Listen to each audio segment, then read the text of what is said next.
अच्छा, आज हमें शौकत बसरा साहब ने ज्वाइन किया है, रहनुमा पाकिस्तान तहरीक इंसाफ है। बसरा साहब बहुत शुक्रिया आपके वक्त का। सर फरमाइएगा, सबसे पहले तो सादा और बड़ा सिंपलिसिटी के साथ क्वेश्चन पूछूंगी, कैसी लगी आपको बेंच फिक्सिंग?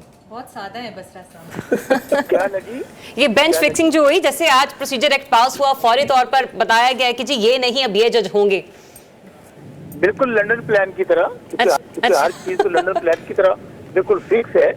जैसे आप देख लें कि 8 फरवरी का इलेक्शन फिक्स हुआ, जिस तरह 9 मई का जो फॉल्स फ्लैग ऑपरेशन था वो हुआ, जिस तरह ये फॉर्म 47 के नमूने अवाम पे मुसल्लत किए गए, जिस तरह काजी फाइज ईसा और चीफ इलेक्शन कमिश्नर दोनों ने जो सहूलतकारों का रोल प्ले किया, ये बिल्कुल वही है जैसे लियाकत चड्ढा साहब ने कहा था कि हमने 17 हजार से जीते हुए पीटीआई के लोगों को हरवा दिया। उनका तो मुतालबा यह था कि लियाकत चड्ढा को, चीफ इलेक्शन कमिश्नर और काजी फाइज ईसा को डी चौक पर फांसी पे लटकाया जाए। इस वक्त काजी फाइज ईसा इंश्योरेंस पॉलिसी है इस फॉर्म 47 के निजाम की, इस करप्ट निजाम की, और उनके जो सहूलतकार हैं वो ये समझते हैं कि अवाम भेड़ बकरियां हैं।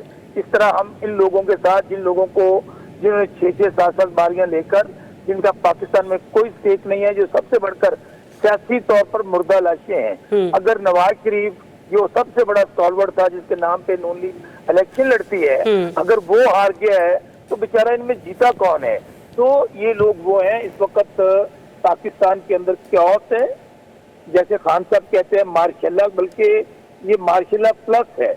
ऐसे हालात हैं कि जजेस जो हैं वो इंसाफ मांग रहे हैं, जजेस फैसले देते हैं, तो इलेक्टेड वो जो गवर्नमेंट बैठी है बसरा साहब, लेकिन इन्हीं हालात में आप स्पीकर कौमी असेंबली की पोजीशन को किस तरीके से देख रहे हैं? आज जो उन्होंने असेंबली में पार्टी पोजीशन की एक नई फहरिस्त जारी की है, उसके बाद तो पाकिस्तान तहरीक इंसाफ को वजूद ही पार्लियामेंट से खत्म हो गया कौमी असेंबली से।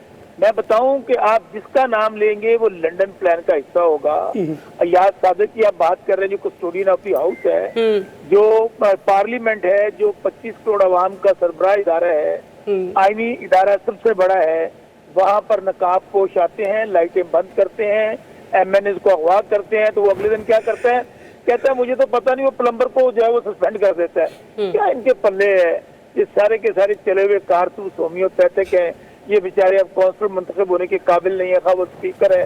अगर पाकिस्तान का वजीर आजम फॉर्म 47 की पैदावार है, सदर फॉर्म 47 की पैदावार है, और पंजाब के अंदर जो जाली वजीर आला बैठी है टिकटॉकर, वो हारी हुई है। लेकिन इन्हीं एयाज सादिक साहब ने एक आप लोगों के लिए कमेटी भी तो खुसूसी तौर पर तश्कील दी ना, जिसमें उन्होंने कहा कि तयन किया जाए इस बात का कौन लोग थे, किन्होंने गिरफ्तारी अमल में लाई, किसने पार्लियामेंट का तकद्दुस पमाल किया। ये सब वो कहते हैं ना कि हाथी के दांत खाने की और दिखाने की और, ये बेचारे सब जो है मुसल्लत किए गए हैं, नौकरी कर रहे हैं, ऊपर से इनको बूट हलाते हैं, तो ये कहते हैं सर नौकर की तो नखरा की। इसलिए छोड़ दें बातों को, इनके पल्ले वो कुछ भी नहीं रह गया। मैंने पल्ले नहीं तेला तो कर दी फिर। ठीक है, अच्छा, एक मेला कल भी लगने जा रहा है, उसकी तैयारियां कहाँ तक पहुंची और जलसा कहाँ कर रहे हैं आप लोग? पे मीनारे पाकिस्तान पर तो जलसा करने की इजाजत नहीं मिल रही। डॉक्टर वजीर आला उसकी टांगे काम रही है, रेड करवा रही है, कहती है इजाजत नहीं देनी, लेकिन हमने कहा है रोक सको तो रोक लो, जलसा होगा। NOC हमें दे दिया है, पता है किसने? कैदी नंबर 804 इमरान खान ने जारी कर दिया है। अब ये हमें NOC देते हैं या नहीं देते? अगर देंगे तो मीनारे पाकिस्तान पे जलसा करेंगे। अच्छा सर, हमारे पास जो इत्तलात हैं बसरा साहब, उसके मुताबिक NOC में एक शर्त रखी गई है कि अली अमीन गंडापुर साहब ने जो कुछ कहा है वो उसके ऊपर माफी मांगेंगे गंडापुर साहब माफी? Absolutely not. ये माफी मांगे, ये 9 मई की माफी मांगे, ये फ्रॉड इलेक्शन की माफी मांगे, ये हमारे लोगों को जिन्होंने जुल्म और जबर ढाया उसकी माफी मांगे, जो हमारी माँ और बहनों को पाबंदी सलासल किया हुआ है उसकी माफी मांगे, ये इमरान खान साहब को, बुशरा बेगम को, शाह महमूद कुरैशी को, जो बेगुनाह कैद हैं, जिनको इद्दत में निकाह जैसे घटिया मुकदमों में इन्होंने बंद किया हुआ है, ये माफी मांगेंगे। और सुनिए, ये पांव पड़े हुए हैं, इनको माफी ना कौम देगी ना हम देंगे। और सर जी की जो 2 से 5 बजे का वक्त दिया गया है आपको जलसा करने का, इस टाइम फ्रेमिंग में जलसा करके आप लोग मतलब डिस्बर्स हो जाएंगे, ये पॉसिबल है? बिल्कुल नहीं मानेंगे ऐसी इनकी बेहुदा शराइत। ये तो इनको पता है इस बात का, तो देखे ना, ये जी आप जी 5 से 2 बजे तक, 2 से 5 बजे तक जलसा कर ले, ऐसे करें। मुझे तो लग रहा था ये हमें, और चूंकि मेरा ख्याल है कि ये चाहते हैं कि पाकिस्तान सारा दोबारा इंडिया चला जाए जहाँ से हम आए थे, ये तो बॉर्डर पार हमें कुछ जला ना दे दे, चाहे बॉर्डर पार जाके जलसा करें पाकिस्तानी, क्योंकि अब ये लाशों पे सियासत करना चाहते हैं। अब ये पाकिस्तान का जो बचा खुचा माल है वो लूट कर दोबारा दुनिया अच्छा के अंदर बसरा पैसे साहब, ट्रांसफर गिरफ्तारियों के करना हवाले से भी कहा जा रहा है कि कुछ गिरफ्तारियां भी अमल में लाई जा सकती हैं रहनुमाओं के हवाले से, और एक तो ये भी दावा किया जा रहा है कुछ जराये की तरफ से कि 37 ऐसे मतलूब अफराद हैं जो कि 9 मई में मुलव्विस पाए गए हैं कि जिन्हें कल गिरफ्तार किया जाएगा और उन्हें जलसे में जाने की इजाजत भी नहीं दी जाएगी। इससे मुतालिक मतलब आपके पास क्या खबर है, क्या इत्तलात और क्या कुछ गिरफ्तारियां अभी तक हो चुकी हैं? देखिए, मैं फिर कह रहा हूँ, इन सियासी यतीमों की, इन स्टेज अदाकारों की क्या बात करती हैं आप? इनका क्या स्टेक है?